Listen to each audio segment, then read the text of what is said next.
políticos.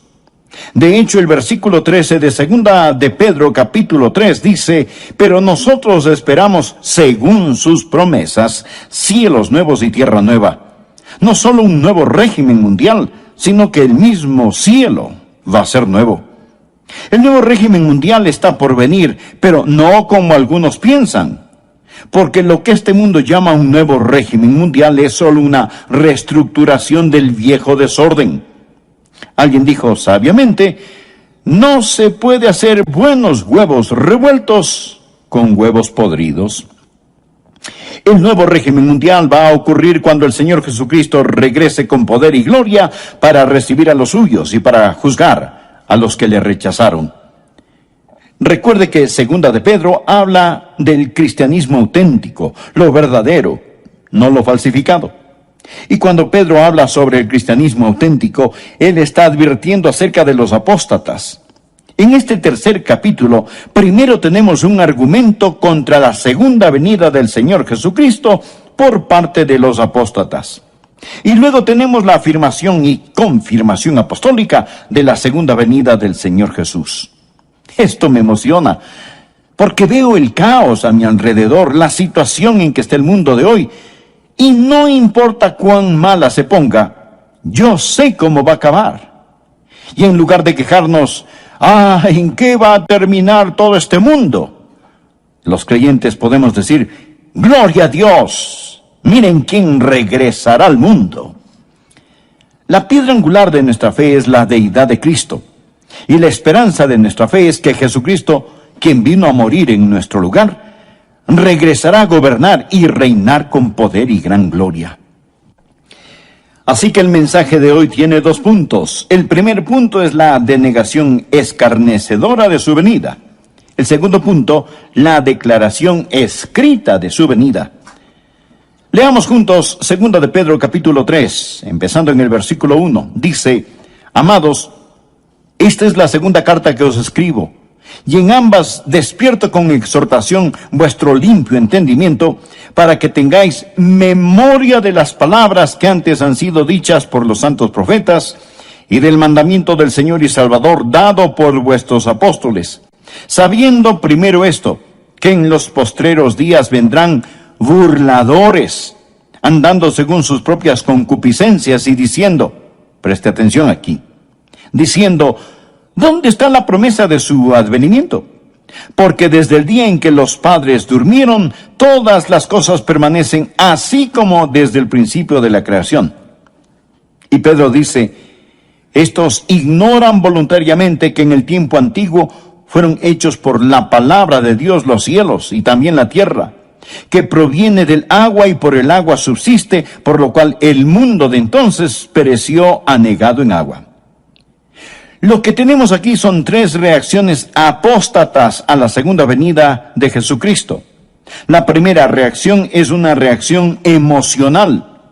La segunda reacción es una reacción intelectual. Y la tercera reacción es una reacción voluntaria. Es decir, las emociones.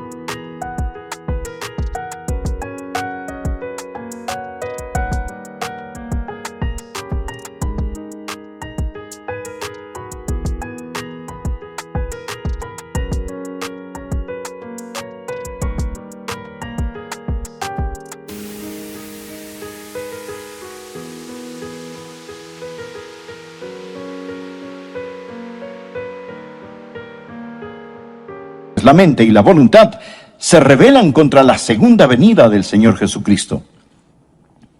Satanás odia la idea de la segunda venida de Jesucristo porque cuando ocurra, él será sentenciado. El reino del terror de Satanás se vendrá abajo. Será cuando los santos seremos honrados, glorificados y bendecidos. Por ello, el diablo ha apuntado toda la artillería del infierno contra la idea de la segunda venida del Señor. El primer punto es la denegación escarnecedora o burla de su venida. La primera reacción es una reacción emocional. Dice la palabra, en los postreros días vendrán burladores. Es un argumento emocional. Existen aquellos que simplemente se reirán y se burlarán de la segunda venida. La burla no es sustituto para la verdad. Pero cuando un hombre está perdiendo un argumento, muchas veces opta por utilizar la burla, la ridiculización y el sarcasmo. Los verdaderos creyentes siempre han sabido que cuando defienden la verdad, se exponen a la burla y el ridículo. El siervo no es mayor que su señor. Marcos 5, versículo 40. Y se burlaron de él. ¿De quién? Del Señor Jesús. Lucas capítulo 22 y versículo 63 habla de cuando Jesucristo iba rumbo a la cruz. Dice, y los hombres que custodiaban a Jesús se burlaban de él y le golpeaban. Se los puede imaginar muertos de risa, apuntando su dedo al Señor. Se burlaron y golpearon al Hijo de Dios. Si se ríen de usted por creer en Cristo y en su segunda venida, recuerde que está en muy buena compañía. El arsenal diabólico para impedir que usted ame, conozca y sirva a Dios es la ridiculización y la burla. En los postreros días vendrán burladores andando según sus propias concupiscencias. ¿Por qué se ponen tan emocionales estas personas acerca de la segunda venida de Jesucristo? ¿Por qué la odian? Porque viven en pecado. Ellos están viviendo en pecado. Muéstreme un burlador y le mostraré un pecador. Los burladores van tras sus propias lujurias, deseos. Muéstreme un hombre que ridiculiza la segunda venida de Jesucristo, el juicio, y yo le mostraré un hombre que tiene las iniciales del diablo talladas sobre su corazón. Muéstreme una mujer que se burla de las cosas santas, y le mostraré a una mujer cubierta con las asquerosas huellas digitales del pecado. En los postreros días vendrán burladores, andando según sus propias concupiscencias. Esta es la reacción emocional contra el Señor Jesucristo. Pero la Biblia enseña en Proverbios que Dios también se va a reír. Proverbios 1, empezando en el versículo 24, dice, por cuanto llamé, Dios le está hablando a usted ahora. Por cuanto llamé y no quisisteis oír, extendí mi mano, y no hubo quien atendiese, sino que desechasteis todo consejo mío, y mi reprensión no quisisteis. Ahora escuche. También yo me reiré en vuestra calamidad, y me burlaré cuando os viniere lo que teméis. Cuando viniere como una destrucción lo que teméis, y vuestra calamidad llegare como un torbellino, cuando sobre vosotros viniere tribulación y angustia. Lo que Dios está diciendo es que usted puede irse riendo al infierno, pero no podrá salir de él. Dios está diciendo, como decimos hoy, el que ríe al último, ríe mejor. Los apóstatas no solo están satisfechos con rechazar las cosas santas, sino que tienen un enorme deseo diabólico de ridiculizar las cosas santas. Había un emperador romano cuyo nombre era Juliano. Cuando él era un joven, profesó conocer al Señor Jesucristo y ser un creyente, pero nunca se convirtió verdaderamente. Llegó a ser un apóstata y persiguió a los creyentes con todo su poder, ridiculizando la fe cristiana. Juliano, el apóstata, tenía un amigo de la niñez cuyo nombre era Agatón. Ellos crecieron juntos. Después de muchos años se encontraron. Agatón era un creyente que servía fielmente al Señor día tras día. Cuando Juliano el emperador se encontró con Agatón, le dijo, Agatón, ¿cómo le va a tu amigo el carpintero de Nazaret? Tiene suficiente trabajo. Le están saliendo algunos trabajitos como carpintero. Y Agatón muy serenamente le respondió, oh sí, Juliano, él tiene mucho que hacer. De hecho, él está muy ocupado haciendo un ataúd para tu imperio. Él era un profeta, porque en 2 años Juliano murió en una batalla y su imperio comenzó a desmantelarse. La historia nos dice que cuando Juliano el apóstata estaba tendido en el campo de batalla, se metió la mano en su herida mortal y tomó un puñado de sangre y la lanzó a los cielos y exclamó: «Has vencido, oh Galileo». Los burladores aman su pecado y argumentan contra el juicio y la segunda venida de Jesucristo. Es una reacción emocional. Pero existe la segunda reacción, la reacción intelectual. Por favor, leamos el versículo 4. Dice: «Los burladores andando según sus propias concupiscencias y diciendo: ¿dónde está la promesa de su advenimiento? Porque desde el día en que los padres durmieron», ahora escuche, «todas las cosas permanecen así como desde el principio de la creación». Lo que ellos están diciendo es que si Jesucristo regresa en poder y gloria, si fuera a haber un nuevo cielo y una nueva tierra, lo que eso significaría es que habría una interrupción en el reino de las leyes naturales. Ellos dicen: nosotros, los eruditos, los intelectuales, hemos encontrado que desde la creación no ha habido cosa semejante, y no hay ninguna razón para creer que Jesucristo va a venir, ni para creer que habrá un nuevo planeta Tierra. Esto, amigos, es puro materialismo. Todo continúa igual. Ven la creación desde un punto de vista científico. Es una apelación a la inteligencia, y aquí está el argumento: nunca nada cataclísmico ha ocurrido, y no hay ninguna razón para creer que algo cataclísmico sucederá. Porque desde el día en que los padres durmieron, todas las cosas permanecen así como desde el principio de la creación. Ellos dicen: escuche, mi bisabuelo esperaba la segunda venida de Jesucristo, así que no se preocupen, todo continuará igual, no pasará nada. Imagínese a un niño en el tiempo de Noé. Él llega todo preocupado y le dice a su papá: papi, escuché a un hombre llamado Noé. Dice que Dios va a destruir el mundo con un diluvio y está construyendo un gran barco. Él lo llama el arca. Dice que si creemos en su Dios, nos podemos salvar y entrar en el arca cuando venga el diluvio. Y el papá, riéndose, le contesta: hijo, recuerdo que cuando yo era niño, ese viejo loco de Noé estaba construyendo esa arca y me contó la misma historia. Y yo me fui a casa asustado y se lo dije a mi papá, y mi papá me dijo que su papá, su bisabuelo, también escuchó al viejo Noé contar la misma historia. Hijo, olvídate de esa tontería. Nadie jamás ha visto un diluvio. No existe tal cosa. Desde los tiempos de tus bisabuelos todo sigue igual. Así que existe la reacción emocional, los pecadores que siguen sus propios malos deseos. Existe la reacción intelectual. Toda cosa continúa exactamente como fue. Nunca ha habido un cataclismo, nunca habrá un cataclismo. Existe también la reacción voluntaria. Por favor, note el versículo 5. Estos ignoran voluntariamente. Son voluntariamente ignorantes. Esta gente no quiere saber, ni quiere entender. Porque si admiten la verdad de que Jesucristo va a regresar en juicio, esto significa que tendrán que cambiar su estilo de vida. Piensan que si de algún modo cierran sus mentes y sus corazones a esta verdad, todo estará bien. En eso se parecen a las avestruces. Esconden su cabeza en la arena. Son voluntariamente ignorantes. Ellos no quieren saber. Y no pueden encontrar a Dios por la misma razón que un ladrón no puede encontrar a un policía.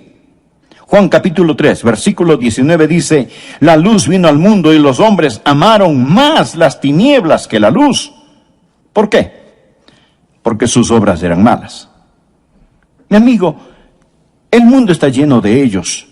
Usted habla con las personas sobre ponerse en paz con Dios, les habla sobre la segunda venida de Jesucristo y lo cortan, lo paran, no quieren oír, no quieren saber.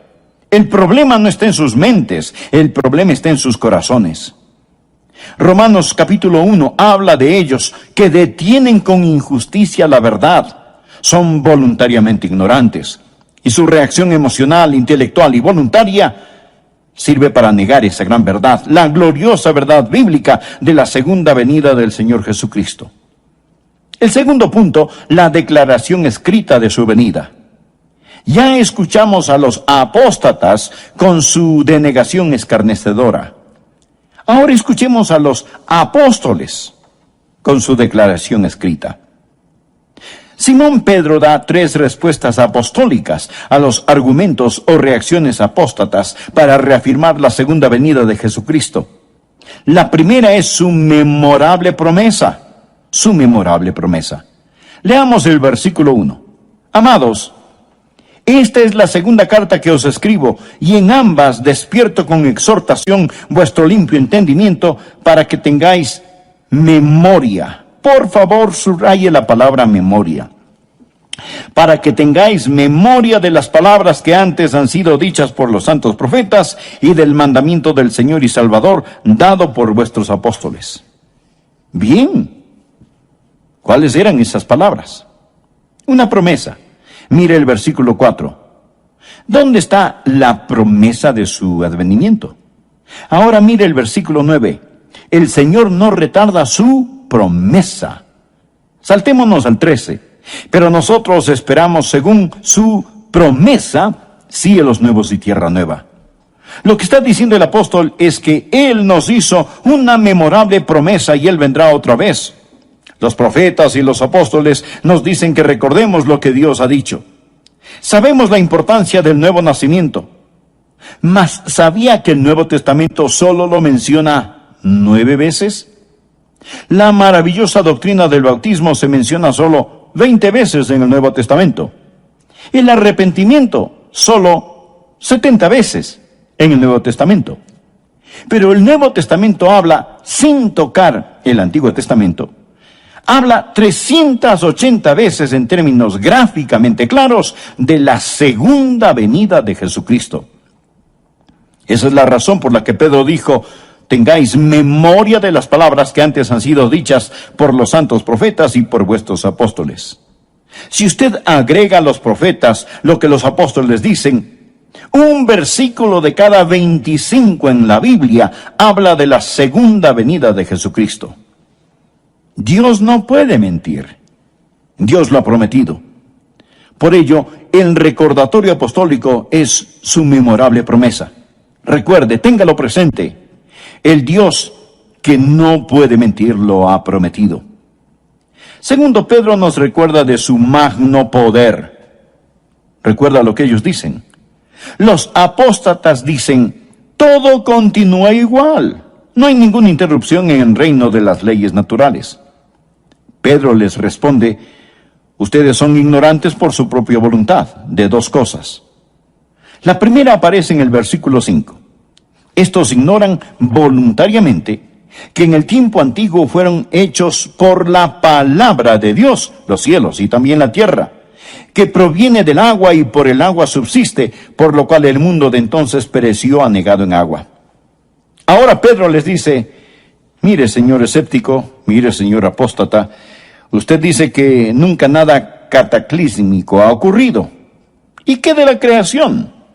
Dios habló y fue hecho. Dios con su palabra creó el mundo y los universos. Él habló y se hizo. Con su palabra suspendió la luna, el sol, las estrellas. Dios lo hizo todo por medio de su palabra. Pedro les está recordando sobre el magno poder de Dios. Los escépticos modernos y ateos de hoy intentan encontrar el origen de la vida.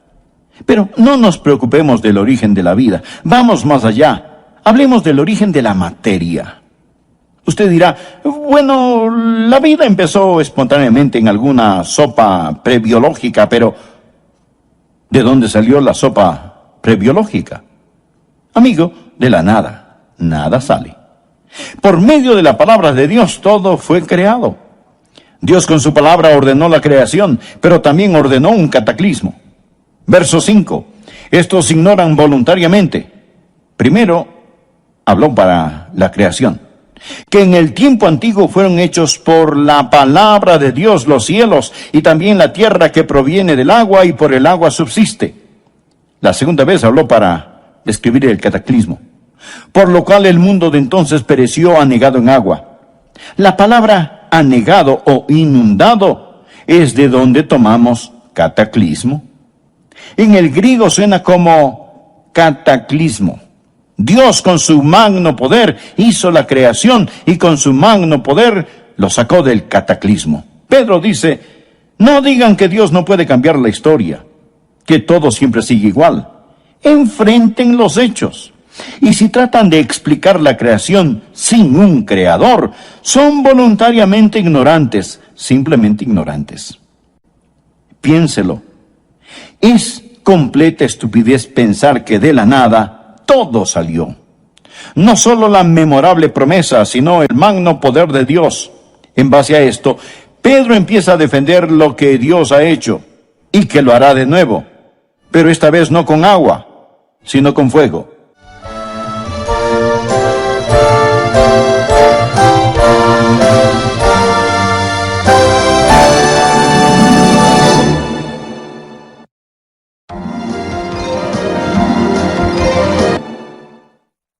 En este tercer capítulo, primero tenemos un argumento contra la segunda venida del Señor Jesucristo por parte de los apóstatas.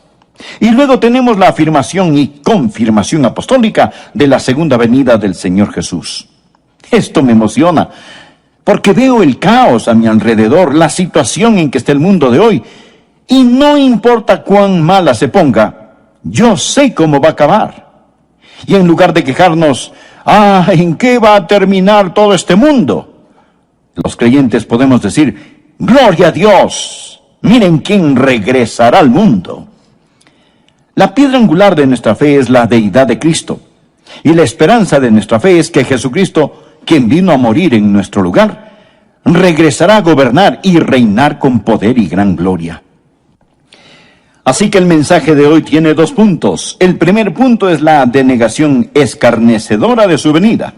El segundo punto, la declaración escrita de su venida. Leamos juntos 2 de Pedro capítulo 3, empezando en el versículo 1. Dice, amados, esta es la segunda carta que os escribo, y en ambas despierto con exhortación vuestro limpio entendimiento, para que tengáis memoria de las palabras que antes han sido dichas por los santos profetas, y del mandamiento del Señor y Salvador dado por vuestros apóstoles, sabiendo primero esto, que en los postreros días vendrán burladores, andando según sus propias concupiscencias y diciendo, preste atención aquí, diciendo, ¿dónde está la promesa de su advenimiento? Porque desde el día en que los padres durmieron, todas las cosas permanecen así como desde el principio de la creación. Y Pedro dice, estos ignoran voluntariamente que en el tiempo antiguo fueron hechos por la palabra de Dios los cielos y también la tierra, que proviene del agua y por el agua subsiste, por lo cual el mundo de entonces pereció anegado en agua. Por favor, note el versículo 5. Estos ignoran voluntariamente. Son voluntariamente ignorantes. Esta gente no quiere saber, ni quiere entender, porque si admiten la verdad de que Jesucristo va a regresar en juicio, esto significa que tendrán que cambiar su estilo de vida. Piensan que si de algún modo cierran sus mentes y sus corazones a esta verdad, todo estará bien. En eso se parecen a las avestruces. Esconden su cabeza en la arena. Son voluntariamente ignorantes. Ellos no quieren saber. Y no pueden encontrar a Dios por la misma razón que un ladrón no puede encontrar a un policía. Juan capítulo 3, versículo 19 dice, la luz vino al mundo y los hombres amaron más las tinieblas que la luz. ¿Por qué? Porque sus obras eran malas. Mi amigo, el mundo está lleno de ellos. Usted habla con las personas sobre ponerse en paz con Dios, les habla sobre la segunda venida de Jesucristo y lo cortan, lo paran, no quieren oír, no quieren saber. El problema no está en sus mentes, el problema está en sus corazones. Romanos capítulo 1 habla de ellos que detienen con injusticia la verdad, son voluntariamente ignorantes y su reacción emocional, intelectual y voluntaria sirve para negar esa gran verdad, la gloriosa verdad bíblica de la segunda venida del Señor Jesucristo. El segundo punto, la declaración escrita de su venida. Ya escuchamos a los apóstatas con su denegación escarnecedora. Ahora escuchemos a los apóstoles con su declaración escrita. Simón Pedro da 3 respuestas apostólicas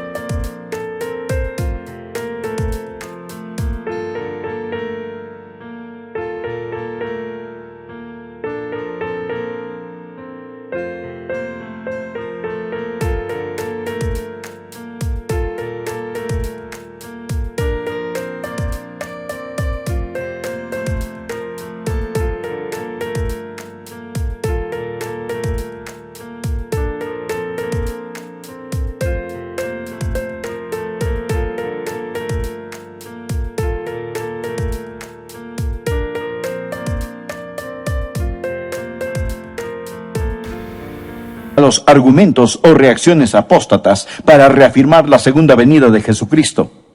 La primera es su memorable promesa. Su memorable promesa. Leamos el versículo 1. Amados, esta es la segunda carta que os escribo, y en ambas despierto con exhortación vuestro limpio entendimiento para que tengáis memoria. Por favor, subraye la palabra memoria. Para que tengáis memoria de las palabras que antes han sido dichas por los santos profetas y del mandamiento del Señor y Salvador dado por vuestros apóstoles. Bien, ¿cuáles eran esas palabras?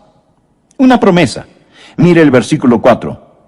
¿Dónde está la promesa de su advenimiento? Ahora mire el versículo 9. El Señor no retarda su promesa. Saltémonos al 13. Pero nosotros esperamos, según su promesa, cielos nuevos y tierra nueva. Lo que está diciendo el apóstol es que Él nos hizo una memorable promesa y Él vendrá otra vez. Los profetas y los apóstoles nos dicen que recordemos lo que Dios ha dicho. Sabemos la importancia del nuevo nacimiento. Mas, ¿sabía que el Nuevo Testamento solo lo menciona 9 veces? La maravillosa doctrina del bautismo se menciona solo 20 veces en el Nuevo Testamento. El arrepentimiento, solo 70 veces en el Nuevo Testamento. Pero el Nuevo Testamento habla, sin tocar el Antiguo Testamento, habla 380 veces en términos gráficamente claros de la segunda venida de Jesucristo. Esa es la razón por la que Pedro dijo: tengáis memoria de las palabras que antes han sido dichas por los santos profetas y por vuestros apóstoles. Si usted agrega a los profetas lo que los apóstoles dicen, un versículo de cada 25 en la Biblia habla de la segunda venida de Jesucristo. Dios no puede mentir. Dios lo ha prometido. Por ello, el recordatorio apostólico es su memorable promesa. Recuerde, téngalo presente. El Dios que no puede mentir lo ha prometido. Segundo, Pedro nos recuerda de su magno poder. Recuerda lo que ellos dicen. Los apóstatas dicen: todo continúa igual. No hay ninguna interrupción en el reino de las leyes naturales. Pedro les responde: ustedes son ignorantes por su propia voluntad de 2 cosas. La primera aparece en el versículo 5. Estos ignoran voluntariamente que en el tiempo antiguo fueron hechos por la palabra de Dios, los cielos y también la tierra, que proviene del agua y por el agua subsiste, por lo cual el mundo de entonces pereció anegado en agua. Ahora Pedro les dice: mire, señor escéptico, mire, señor apóstata, usted dice que nunca nada cataclísmico ha ocurrido. ¿Y qué de la creación? Dios habló y fue hecho. Dios con su palabra creó el mundo y los universos. Él habló y se hizo. Con su palabra suspendió la luna, el sol, las estrellas. Dios lo hizo todo por medio de su palabra. Pedro les está recordando sobre el magno poder de Dios. Los escépticos modernos y ateos de hoy intentan encontrar el origen de la vida. Pero no nos preocupemos del origen de la vida. Vamos más allá. Hablemos del origen de la materia. Usted dirá, bueno, la vida empezó espontáneamente en alguna sopa prebiológica, pero ¿de dónde salió la sopa prebiológica? Amigo, de la nada, nada sale. Por medio de la palabra de Dios todo fue creado. Dios con su palabra ordenó la creación, pero también ordenó un cataclismo. Verso 5. Estos ignoran voluntariamente. Primero, habló para la creación, que en el tiempo antiguo fueron hechos por la palabra de Dios los cielos y también la tierra que proviene del agua y por el agua subsiste. La segunda vez habló para describir el cataclismo, por lo cual el mundo de entonces pereció anegado en agua. La palabra anegado o inundado es de donde tomamos cataclismo. En el griego suena como cataclismo. Dios con su magno poder hizo la creación y con su magno poder lo sacó del cataclismo. Pedro dice, no digan que Dios no puede cambiar la historia, que todo siempre sigue igual. Enfrenten los hechos. Y si tratan de explicar la creación sin un creador, son voluntariamente ignorantes, simplemente ignorantes. Piénselo. Es completa estupidez pensar que de la nada todo salió. No solo la memorable promesa, sino el magno poder de Dios. En base a esto, Pedro empieza a defender lo que Dios ha hecho y que lo hará de nuevo, pero esta vez no con agua, sino con fuego. Versículo 7. Pero los cielos y la tierra que existen ahora están reservados por la misma palabra, o sea, la misma palabra con que los creó, guardados para el fuego en el día del juicio y de la perdición de los hombres impíos. Note la frase, guardados para el fuego. El señor Kenneth Whist, un erudito del griego, dice que esto literalmente significa que los cielos y la tierra ahora mismo están almacenados con fuego. Es palabra de donde tomamos la palabra tesorería, es decir, este mundo es una tesorería de fuego. El universo entero está guardado con fuego. La naturaleza subatómica del universo nos dice que todo no es materia, sino que realmente es fuego. El hombre solía pensar que la partícula más pequeña de la materia era el átomo. Pero ahora sabemos sobre la naturaleza subatómica del átomo, y el átomo tiene un núcleo. Este tiene una carga eléctrica positiva, y girando a su alrededor están los electrones, y estos son negativos. Por eso existe una atracción y se mantienen unidos. El electrón es increíblemente rápido. Escuche, algo asombroso sobre los electrones del átomo es que giran alrededor del núcleo billones de veces cada millonésima de segundo. Nadie sabe realmente qué es esta fuerza eléctrica. La podemos describir, pero no sabemos lo que es.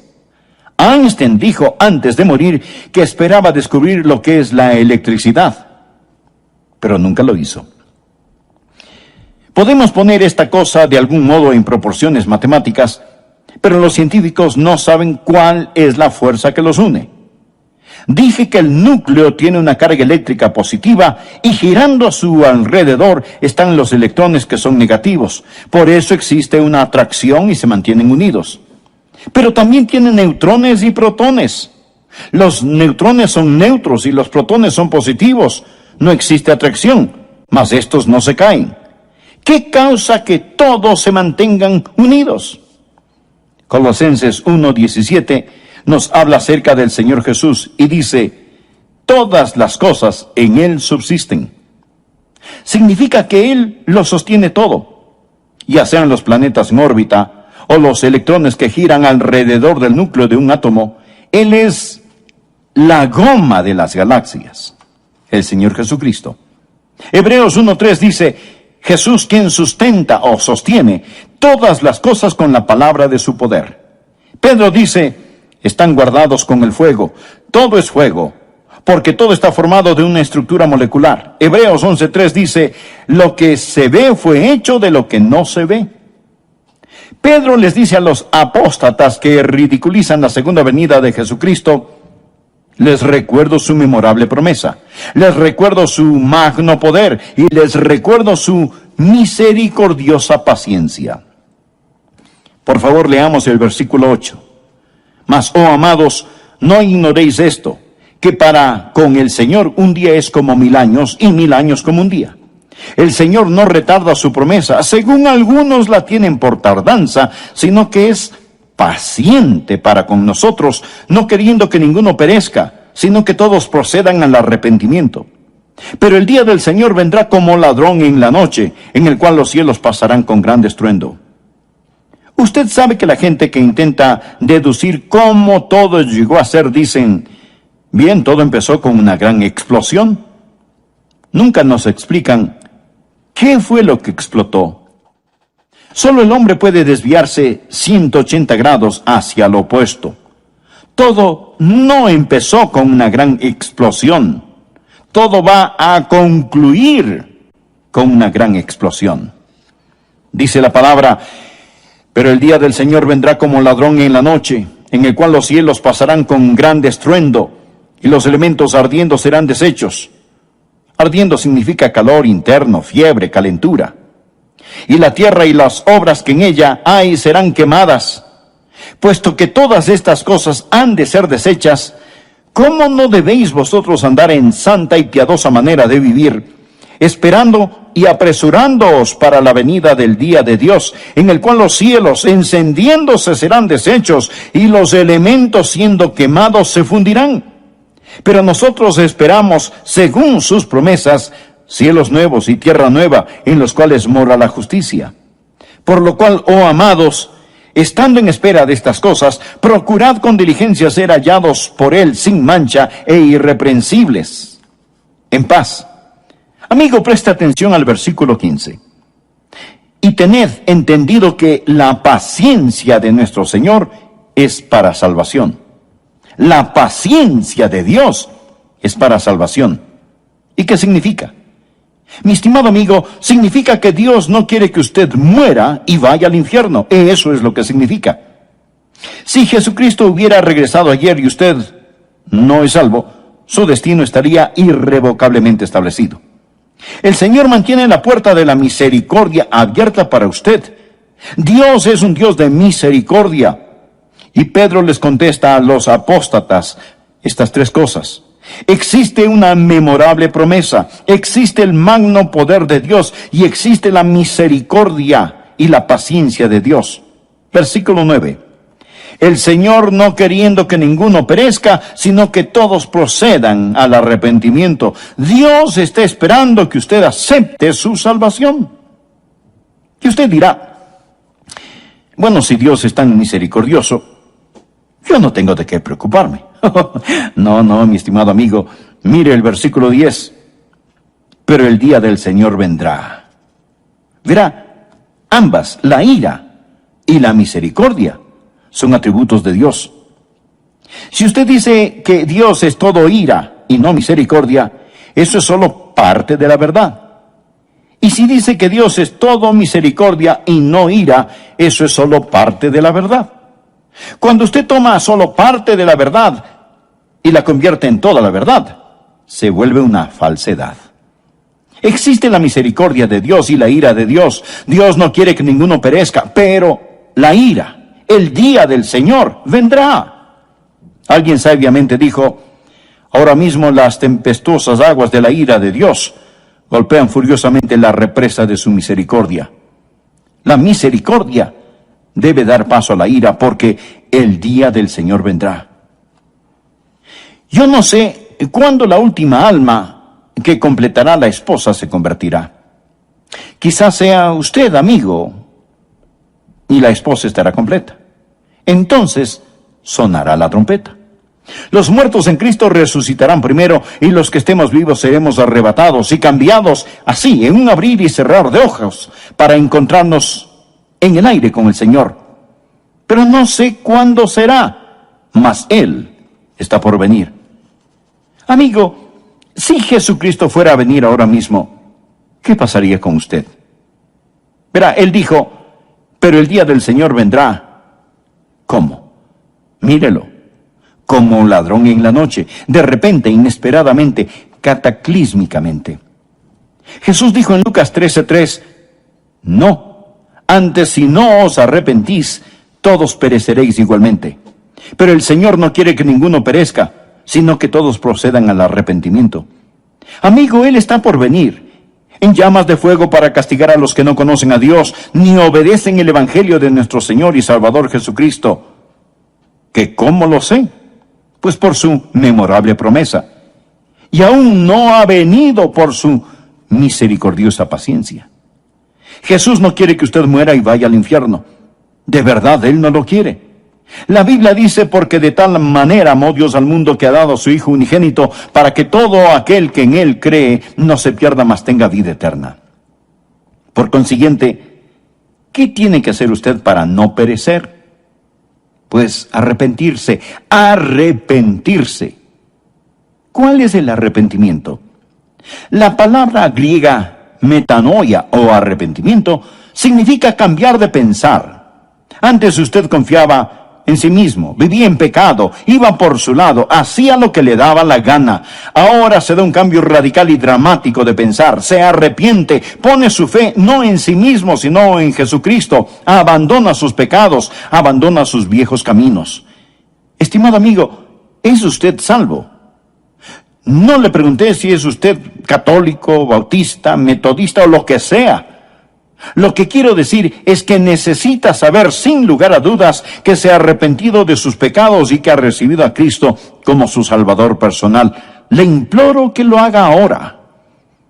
Y le invito a orar de la siguiente manera. Usted personalmente. Amado Dios, yo sé que tú me amas. Sé que quieres salvarme. Jesús, tú moriste en mi lugar para salvarme y prometiste salvarme si confiaba solo en ti. Y eso es lo que estoy haciendo ahora. Confío en ti. En este momento, con todo mi ser, abro mi corazón, me arrepiento de mis pecados y te recibo como mi Señor y Salvador. Gracias por salvarme. Finalmente, quiero decirle que el solo repetir estas palabras no le salvarán. Pero si las dijo de corazón, con todo su ser, con arrepentimiento, con fe, le aseguro